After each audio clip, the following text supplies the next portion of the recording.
Uber Eats ou les mines en Australie, les deux, c'est 84 heures par semaine, mais un seul des deux te les paye véritablement.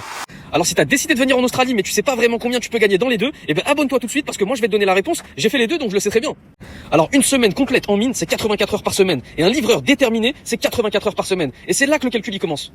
En mine, toutes tes heures sont payées. Dès lors où tu prends ce genre de bus pour aller sur le site, t'es payé jusqu'à ce que tu reviennes et que tu sortes de ce même bus.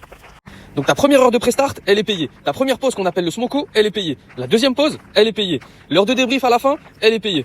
Si les permis ne sont pas prêts et que tu dois attendre dans la crib, t'es payé. S'il pleut et que tu dois attendre dans la crib, t'es payé. Maintenant, regardons comment fonctionne réellement Uber Eats. Alors je t'arrête tout de suite. T'as peut-être vu circuler la news qui dit que maintenant Uber Eats va vous payer 31,30$ de l'heure.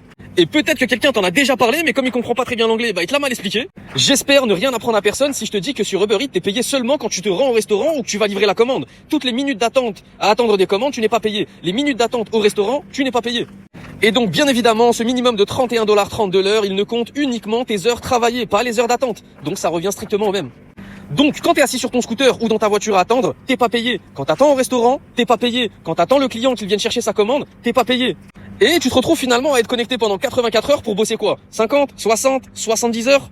Donc en fait, au final, quand tu comptes toutes tes heures travaillées du début jusqu'à la fin de l'année, dans les périodes creuses comme dans les périodes à forte activité, moi je dirais que t'es entre 25 et 30$ de l'heure sur Uber Eats en brut.